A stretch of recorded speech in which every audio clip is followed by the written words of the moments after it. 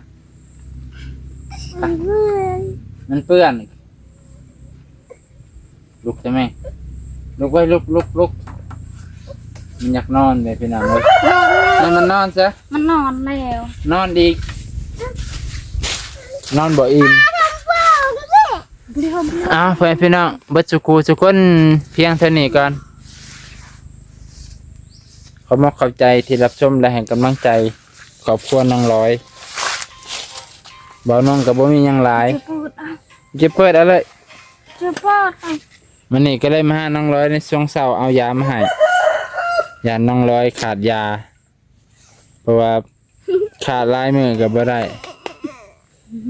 ถ้าขาดยาลายมือเพิ่นยังโรคกำเริบว่าซั่นไปพี่น้องเนาะมันนี่ก็เลยให้เอายามาให้ไปพี่น้องขอบขอบใจพอเจริญเพิ่นแม่เจ้าขอบใจเด้อพอจะรู้